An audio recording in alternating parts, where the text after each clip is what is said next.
C'est quoi le cloud?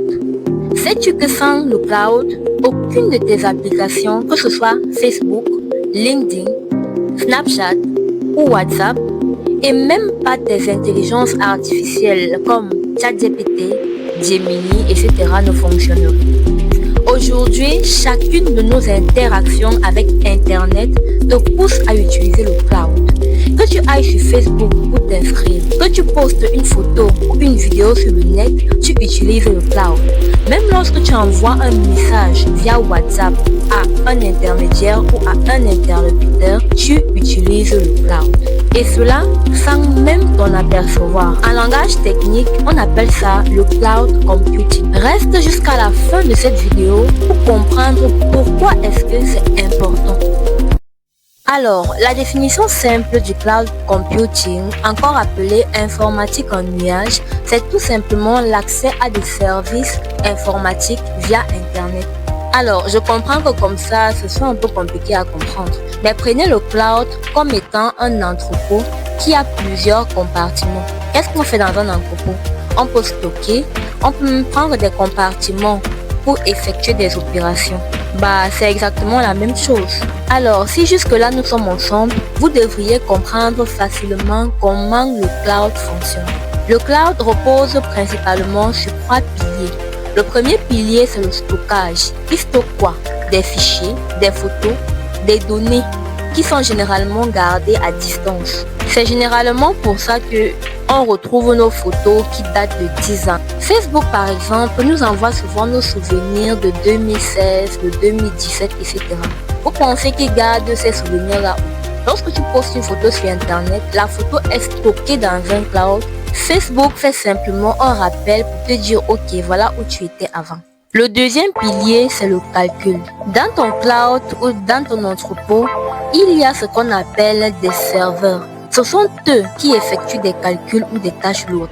Tiens, par exemple, lorsque tu utilises une intelligence artificielle comme par exemple ChatGPT, tu dis à ChatGPT, je veux une photo d'une jeune fille africaine qui vend des légumes au marché Mokolo. Ce que tu écris là, on appelle ça une commande. Cette commande-là est envoyée au serveur qui se trouve dans le cloud ou dans ton entrepôt. Et ton entrepôt calcule donc cette commande-là et puis te renvoie exactement ce que tu veux, c'est-à-dire une photo. L'ensemble des opérations qui vont se dérouler dans le cloud, qui vont consister à analyser ta commande et à te renvoyer la réponse, repose sur le deuxième pilier qu'est le calcul. Le troisième pilier, c'est le réseau. C'est tout simplement le lien qui connecte tout cela à Internet. Les services de cloud se déclinent donc à 3 principaux services. On a l'IaaS, qui signifie Infrastructure as Service. C'est simplement un service de stockage, ainsi que l'utilisation de serveurs pour faire les calculs. Le deuxième service est le PaaS, encore appelé Platform as a Service. C'est un service qui donne des environnements prêts pour héberger des applications. Le troisième service est le SaaS, encore appelé Software as a Service.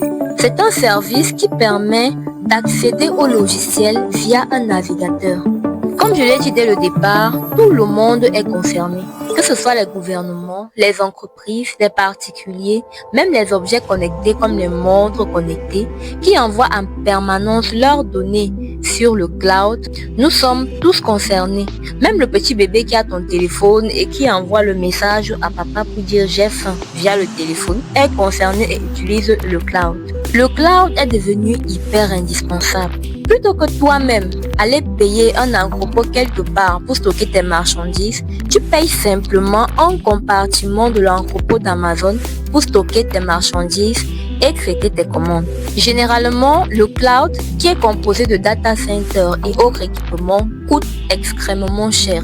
Donc, l'entreprise qui détient par exemple Snapchat, au lieu d'aller créer un data center à des milliards de dollars, va préférer louer à AWS par exemple un compartiment de son data center afin de gérer ses flux.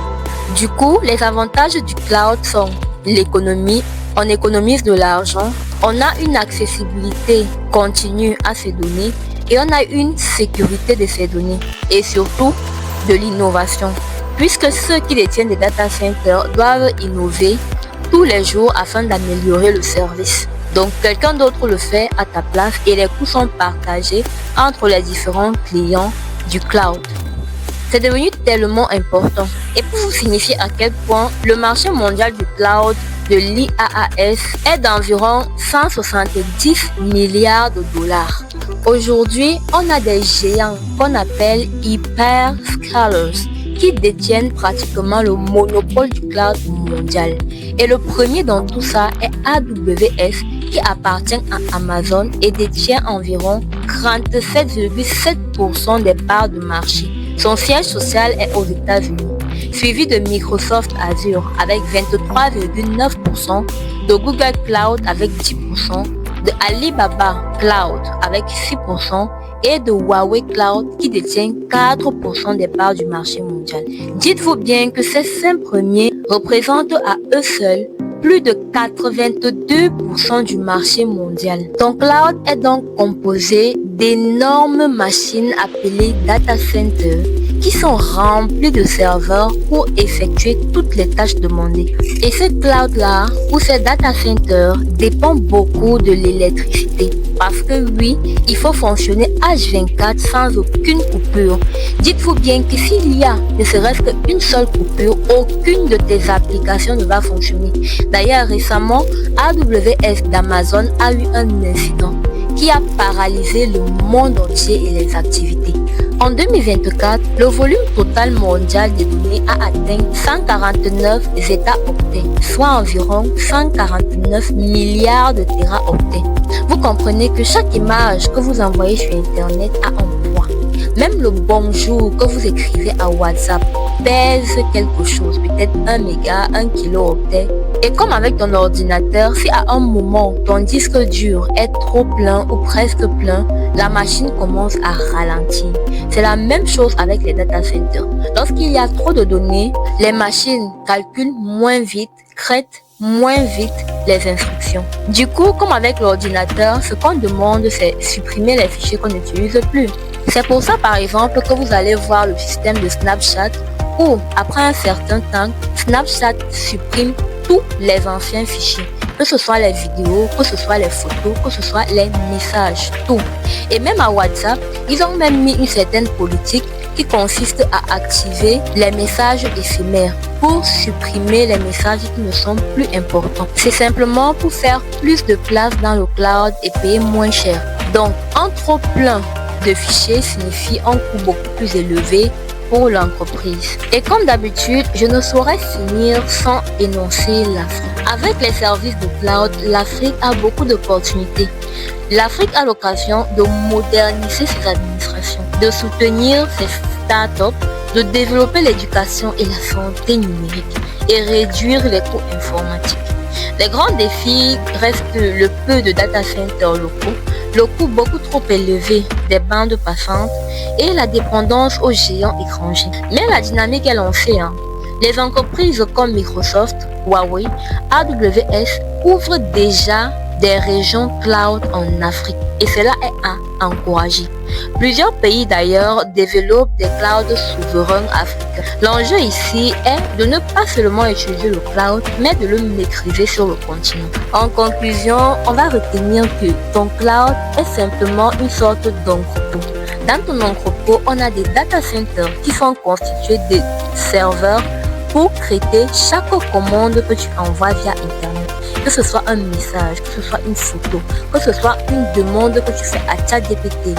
Le volume mondial des données a atteint environ 149 zeta-octets en 2024. Preuve que ces services sont de plus en plus demandés, de plus en plus utilisés, vu que le monde entier tend à se digitaliser. Le marché mondial du cloud est d'environ 170 milliards de dollars et les parts du marché sont en majorité détenues par des hyperscalers, dont AWS qui appartient à Amazon est le leader. Et ces hyperscalers détiennent plus de 82% des parts du marché mondial.